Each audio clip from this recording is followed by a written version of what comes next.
I, 19F, cousin, 23F, is getting married in a couple of weeks. I am my cousin's Mo in her wedding. We have grown up together and have been through hell and back together. She is like a big sister I have never had.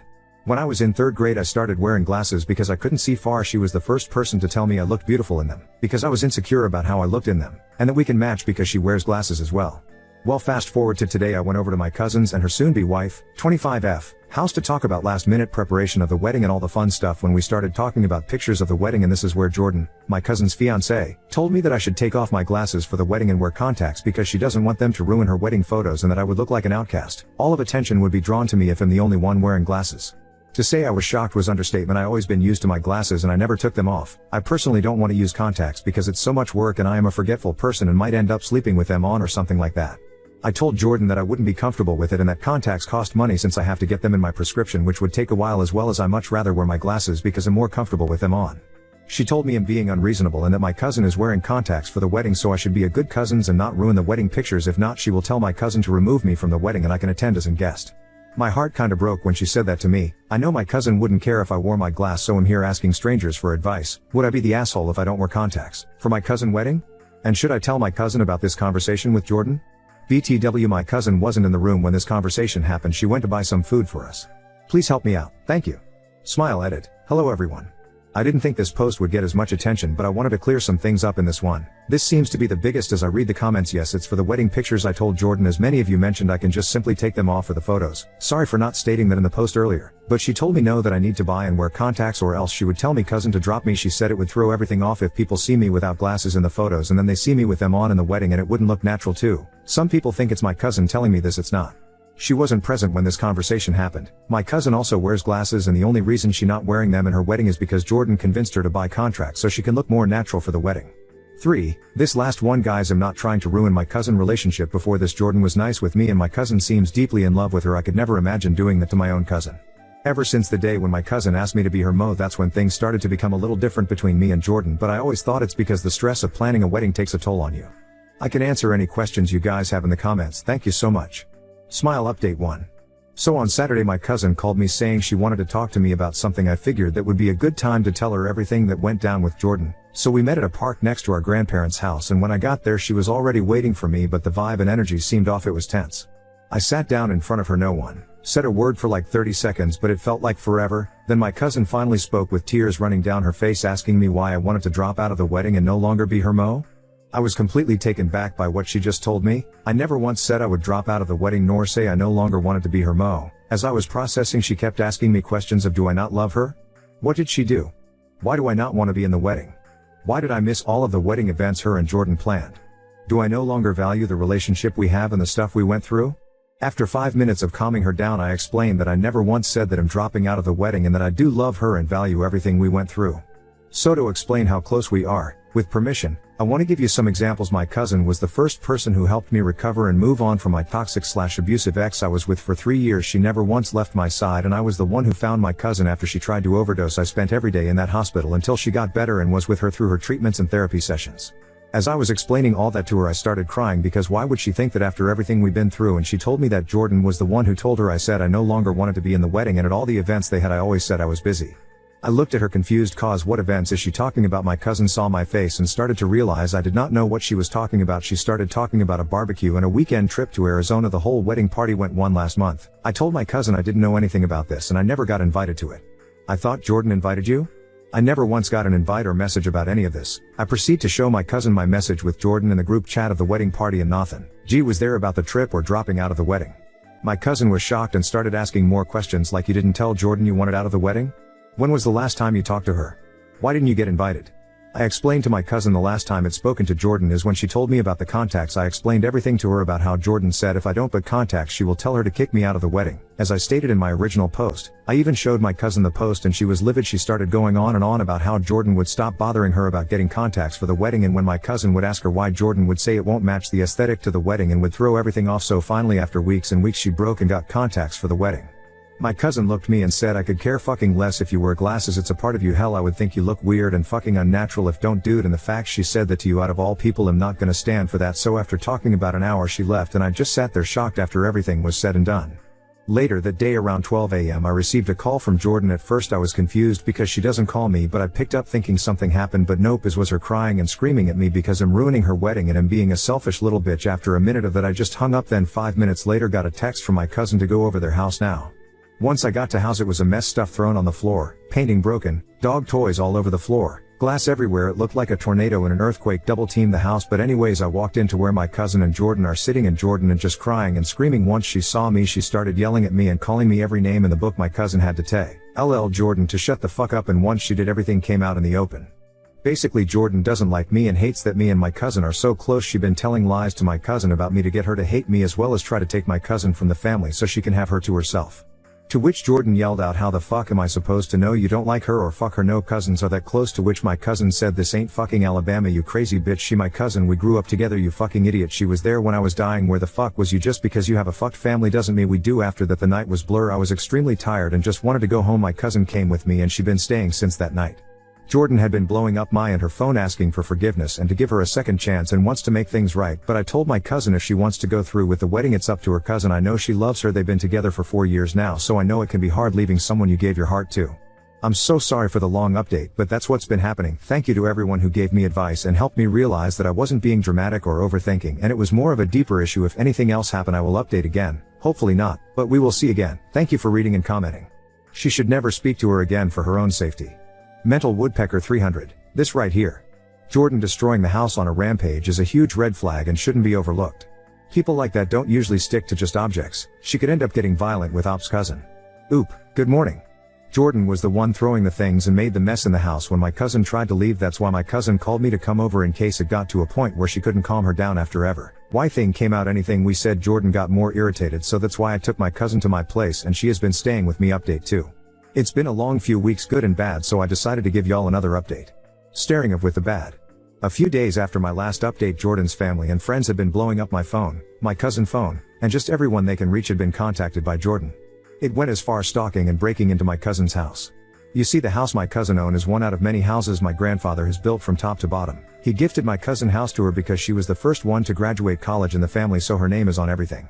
So my cousin ended up kicking Jordan out of the house. It caused her to go completely crazy, screaming, crying, things being thrown, threats, anything you can think of. It was bad. Eventually my cousin had to call Jordan's parents and siblings to come get her cause she was refusing to leave as they came and was packing her stuff up. Her mother tried reasoning with her, telling my cousin that she taking things too far, she doesn't need to kick out she daughter, and that our family will pay for hurting her daughter, etc., etc. After hours and majority of Jordan things being out of the house, she looked my cousin in the face and said, "Me and you are not over. This ain't over until I say it's over." This caused my cousin to change locks, get security cameras all over the house.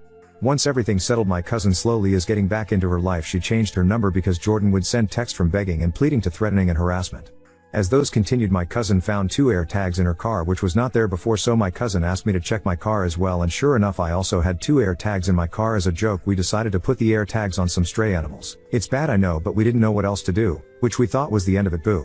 Jordan has tried everything to get my cousin back. She went as far as trying to break into my cousin's house when all of our cousins took a trip to Canada, which led to my cousin getting a restraining order. Even with all of this, we still have some positive light going on. Let's move on to the positive. So I'm in Tia now, and my brother and his girlfriend had a baby, so I have been helping around with the baby and just setting into my role as a Tia now. I feel old, and guess what? A wedding did happen. No, it wasn't my cousin and Jordan, it was my grandparents.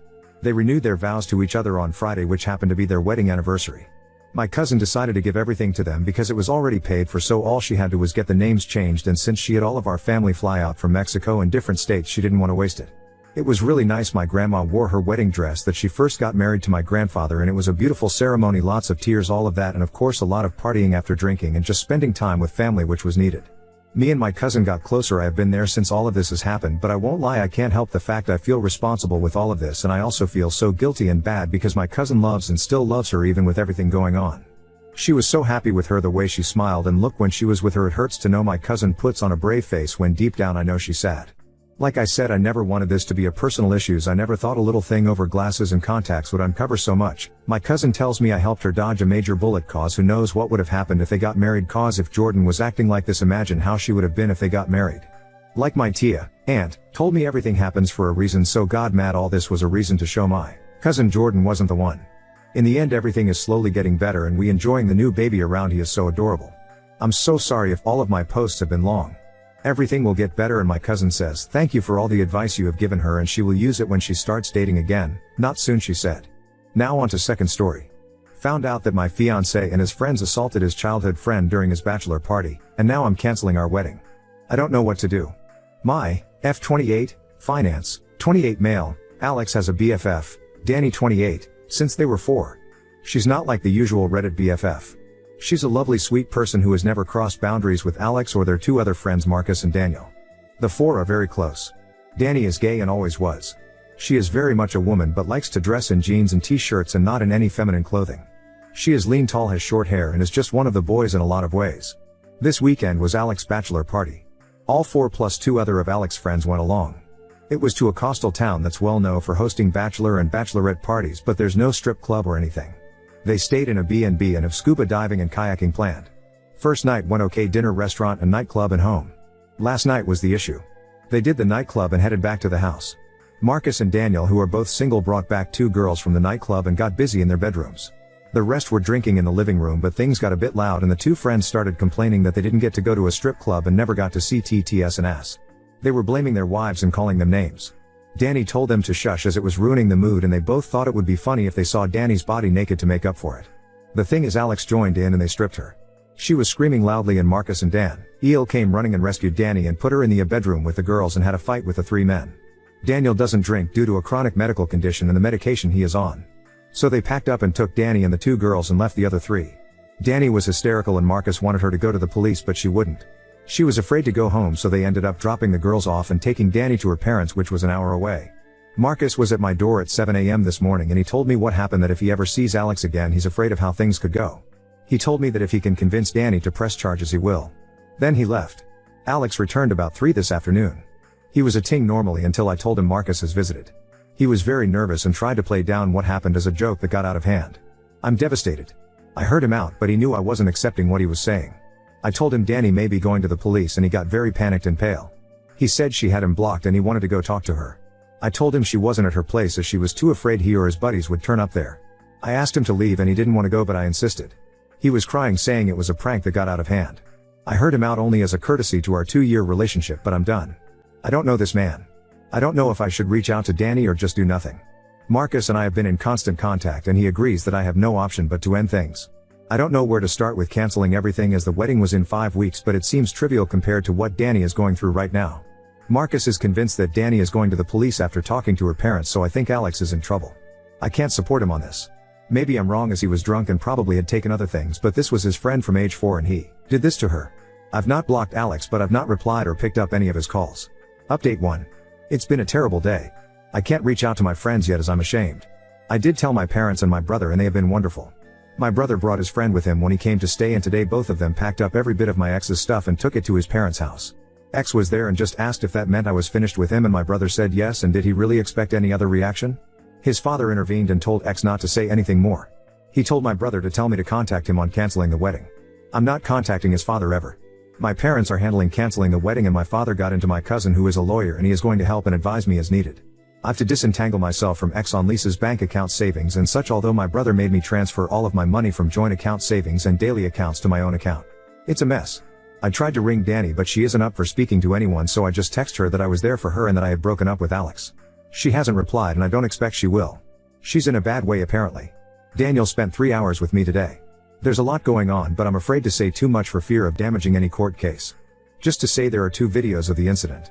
One by Jeb, one of the 2 friends. A lot of it is chaotic, but the last part is clear and telling apparently. The owners of the rental house apparently have gotten involved and have footage, but I can't say more. When Marcus left me he went to both those guys' wives and told them what happened. Jeb's wife has been very helpful apparently and she has split from him. The other guy's wife too has left him. Things are going how most of you want them to go, that's all I will say. Well, I will add it was worse than what Marcus shared. Daniel told me that before Danny found her style she had long hair and dressed feminine and was stunningly beautiful, and all 3 of them were in love with her as teens. Alex took her rejection very personally apparently, and Daniel says he was angry and bitter for a couple of years but hid it from her. The thought he had gotten over it, but Daniel feels this smacks of revenge against her. Scary if this is true. I have and continue to receive hundreds of texts from Alex. He told me his father told him to stop texting me, but he can't. I haven't replied or blocked based on advice. This is very hard and I don't know what way all this is going to end up. Sorry about any mistakes and typos, I'm not doing well. If there's more I will post again if I'm able. Update 2. I got a call from Danny. Daniel has been ever present and I'm guessing it was because he knew she was going to call. There's a lot more to the story. The first night was normal as I said, but in the Saturday Alex, Jeb and their friend decided not to go scuba diving with Danny, Daniel and Marcus. Danny was feeling very hungover and gave up after an hour and went back to the Airbnb. She walked into the living room to find all 3 guys engaging in sexual acts with 2 women. Jeb shouted at her to get out as this was costing them a fortune. The women were escorts. She left and went back to the boat and only told Marcus what she saw. When they all went back later, Alex told her to not tell me as it was just his last bit of freedom. She told him she was disgusted with him and that he wasn't free. She told him she would have to think about what to do. Marcus convinced her to stay another night as he and Daniel had met the 2 girls the night before and were seeing them again that night, and if Danny wanted to leave then Daniel would have to take her as he was her ride and there wasn't public transport in the tiny town. So Alex cheated as did the other 2. Marcus told their wives that morning but not me. He was going to do it in stages as he knew I was in shock. The actual assault went further than Marcus told me also. And while Alex hadn't actually done anything beyond pulling off her clothes, unlike the other 2, he stood by and watched and did nothing to help her. She said she thought he had taken shrooms earlier but couldn't be sure. Marcus and Daniel did rescue her but things had already escalated. She went to the police immediately she got to her parents. The Airbnb owners had also gone independently when they saw the footage. All 3 men are facing the consequences of their actions. Danny told me she was sorry she didn't tell me immediately like she wanted to do. She is very distraught still. I didn't want to make things worse for her. I don't think I am needed for any legal proceedings, so I finally blocked Alex and his parents. The wedding is cancelled. And I'm just starting to disentangle myself from Alex on bank accounts and such. Here's my issue. I'm feeling very angry towards Marcus. It feels like he didn't really care about me. He stopped Danny from telling me so he could continue to shack up with the girl he met. He apparently feels guilty because if they had left, Danny would not have been attacked. He didn't do me the courtesy of telling me that Alex cheated that morning like he did with the other 2 wives. It's not like he was sparing my feelings because my ex assaulting another woman was a pretty damn bad thing to hear. He didn't tell me the full extent of the attack. Danny is still unsure if Alex wasn't just waiting his turn or all he was going to do was watch. I should have been told that ASAP. And not from Danny because the conversation was incredibly difficult for her. Daniel didn't know about the escorts at all and didn't know Marcus hasn't shared the full story of what they saw when they burst in. Daniel has been my rock. I need some perspective here. Is it okay to be angry at Marcus? Is it misplaced anger? I'm pretty angry at Alex though, and that's all I feel towards him. Can anyone give me a different perspective? I'm missing? Marcus and I had been in constant contact. He's already back at work, so it was messages/texts and occasional calls. He actually visited last night, but I didn't open the door to him. Daniel is saying whatever I feel right now is okay. But I think he's just placating me. I don't know who to trust anymore. I don't have to have any more contact with Alex and think the case will move along without me. I'm thinking of telling Daniel that I need a break from him and Marcus and that group of friends. Danny and I have said we will stay in touch, but I can't see us being very close. My best friend who I finally confided in thinks I should just step away from them all now for good and try to move forward. My parents agree and think it's necessary for healing. My brother thinks Daniel has been nothing but great and I shouldn't cut him off. But they all seem to be a package deal, but without Alex now obviously. So I think it's probably all or nothing. What should I do? I don't want to be ungrateful, but